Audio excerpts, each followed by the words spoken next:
Atenção! Começa agora uma teleaula de Geografia do Ensino Fundamental. Você vai assistir a teleaula de número 43. Bons estudos!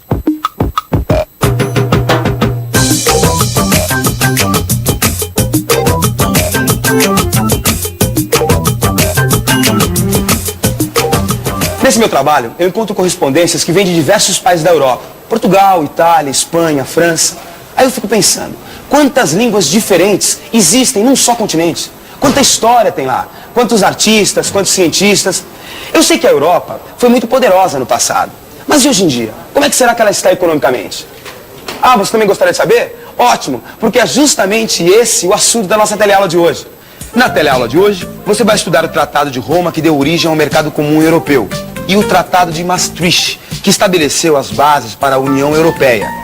Vai identificar também os diferentes níveis de desenvolvimento entre as regiões europeias e conhecer os projetos que estão sendo realizados para manter a Europa numa posição de liderança na economia mundo.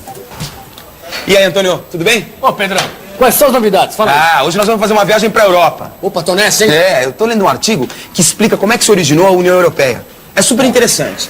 Você preste muita atenção porque a nossa teleaula só está começando. Eu tenho maior curiosidade de saber sobre a Europa, Pedrão. União Europeia, esse papo todo. Oi, Paulo. Aqui estou eu em Londres. Já rodei bastante pela Europa. Madrid, Roma, Paris, Amsterdã. Tô aproveitando bem. Os albergues da juventude não são nenhum hotel 5 estrelas, mas são baratos, dá para economizar bem. E a vantagem da Europa é o sistema de trens. Como os países são próximos, você consegue chegar em todos eles de trem. São viagens super bonitas. Só que é aquela coisa, né? A cada fronteira, uma língua diferente. Quando chega na alemã é que eu me atrapalho. Um abraço. Eu acho assim que essa matéria sobre a União Europeia tem que ser bem clara, sem muito economia. Fazer um levantamento básico assim do Tratado de Maastricht, um histórico de como essa ideia da União Europeia surgiu a partir do final da Segunda Guerra Mundial. Eu tenho aqui um trecho de um discurso que o primeiro-ministro inglês, Winston Churchill, pronunciou em, quer ver? 19 de setembro de 1946, um ano depois da guerra. Aqui ele já defendia a ideia de se criar uma espécie de Estados Unidos da Europa. Isso é um ótimo começo. Então a gente tem que ficar bem por dentro de como estava a Europa naquela época. Você não acha?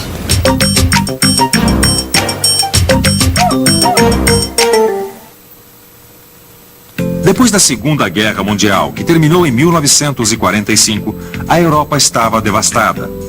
A primeira consequência política do fim da guerra foi a reorganização do território europeu, que foi dividido em duas partes, com o estabelecimento da Cortina de Ferro. A Europa Ocidental, com uma economia capitalista e sistemas políticos onde prevaleciam as democracias parlamentares, e a Europa Oriental, que adotou a economia planificada e onde prevaleciam formas autoritárias de organização política. A Europa Ocidental recebeu o auxílio dos Estados Unidos da América através de um plano de ajuda econômica chamado de Plano Marshall, conseguindo assim uma rápida recuperação durante os anos 50 e 60. Com isso, a Europa experimentou um excepcional crescimento econômico e seus países apresentam hoje um alto nível de vida com elevados padrões de consumo. Enquanto isso, a Europa Oriental, sob a influência poderosa da União Soviética, tentou implantar as reformas que levariam à adoção do socialismo. Apesar dos avanços na educação, na saúde e em alguns setores da economia, a parte oriental da Europa não conseguiu acompanhar a velocidade do crescimento da parte ocidental. Mas que coisa, hein, Pedrão? Será que esse tal de Plano Marshall foi a única razão para explicar esse progresso tão rápido da Europa Ocidental? Não, claro que não. Eu li um artigo sobre esse assunto que diz que existiram várias razões, mas uma das principais foi a formação de um mercado comum. Mercado comum, Pedrão? É um mercado para harmonizar os preços e as taxas de importação entre os países que participassem dele. Esse foi o início da União Europeia. Essa integração teve o seu início em 1952, com a criação de uma comunidade europeia do carvão e do aço. E foi aprofundada em 1957, com o Tratado de Roma, quando foi criado o Mercado Comum Europeu. Ah, desse mercado aí eu já tinha ouvido falar bastante. Mas quais são os países que participam dele, hein, Pedrão?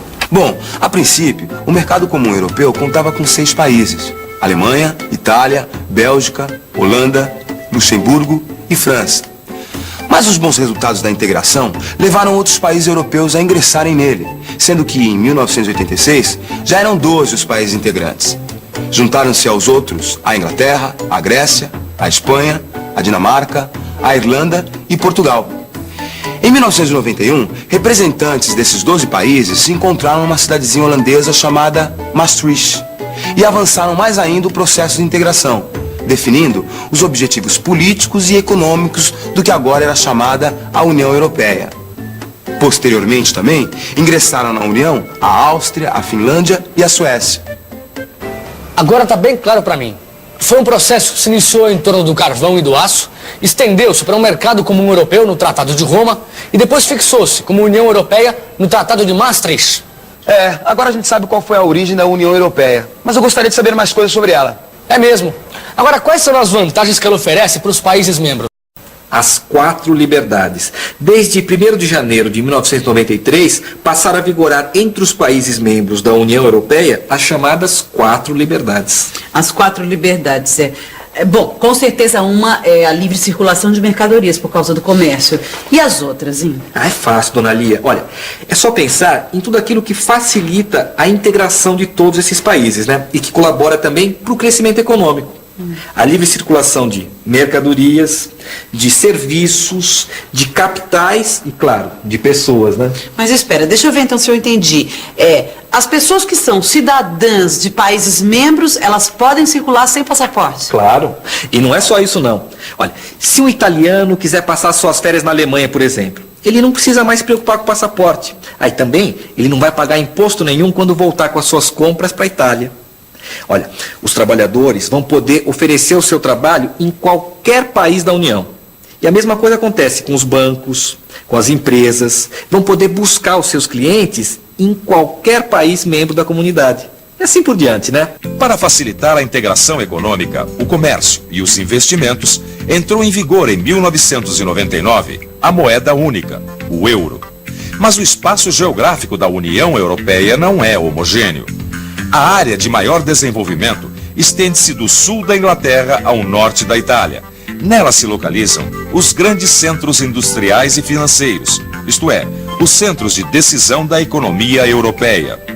Em torno dessa área, identificam-se alguns centros importantes, mas que não apresentam o mesmo poder de decisão. Na periferia europeia, os indicadores econômicos e os níveis de vida são mais baixos.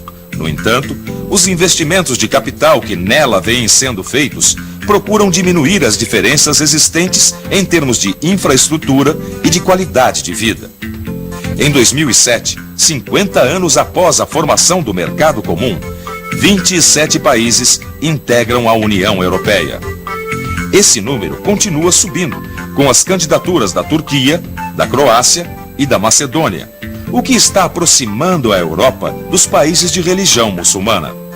Atualmente, com aproximadamente 495 milhões de habitantes, o comércio intra-regional, isto é, o comércio entre os países membros, foi responsável por mais de 30% do comércio mundial de mercadorias e serviços. Ela é hoje a primeira potência comercial da economia mundial. Lisboa, Portugal. Pai, mãe, tudo bem em casa? Estou gostando muito de Portugal, mas a minha vontade de me estabelecer por aqui vai diminuindo.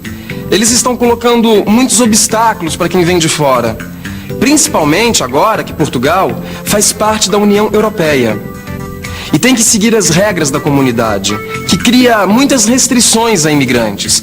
Portanto, logo deverei estar de volta. Abraços. Essa é uma coisa interessante de se discutir. Por que essa restrição à imigração? A Europa sempre recebeu muitos imigrantes. Eu tenho uns dados aqui que podem explicar bem isso. O que acontece é que essa posição econômica privilegiada da Europa está constantemente sendo ameaçada pela política agressiva do Japão e dos novos países industrializados do Pacífico. Realmente, os produtos desses países são muito competitivos. Em muitos casos, eles unem uma grande eficiência no processo de produção a salários muito baixos pagos aos trabalhadores. Pois é, e para enfrentar essa concorrência braba e ainda se tornar mais e mais eficiente, a economia europeia está sendo reestruturada com investimentos em alta tecnologia e a redução do papel do Estado. Só que isso tem causado graves problemas de desemprego. Dá só uma olhada aqui, olha. A União Europeia vai atravessar muitas dificuldades para poder se confirmar. Vai ter que sofrer alguns ajustes. Mas eles têm um trunfo na mão. Eles estão realizando muitos programas de pesquisas nas áreas de ponta.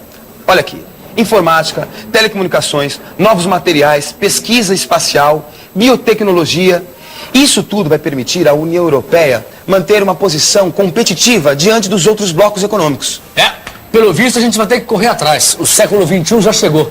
Por falar nisso, vamos nessa, Pedrão? Vamos. Agora, você aguenta mais um pouquinho aí que tá na hora da nossa revisão, falou? E atenção, se liga aí que é a hora da revisão. Na teleaula de hoje, você viu que logo após a Segunda Guerra Mundial, a Europa estava devastada e dividida pela cortina de ferro em duas partes. A Europa Ocidental, capitalista, e a Europa Oriental, socialista. Aprendeu que o Plano Marshall iniciou a reconstrução da Europa Ocidental e que em 1957, a criação do Mercado Comum Europeu acelerou a recuperação econômica dos 6 países que assinaram o Tratado de Roma. E constatou que esse mercado foi ampliado a partir do Tratado de Maastricht, onde foram definidos os objetivos políticos e econômicos da União Europeia. Conheceu a área de maior desenvolvimento da União Europeia, que é justamente a que vai do sul da Inglaterra até o norte da Itália.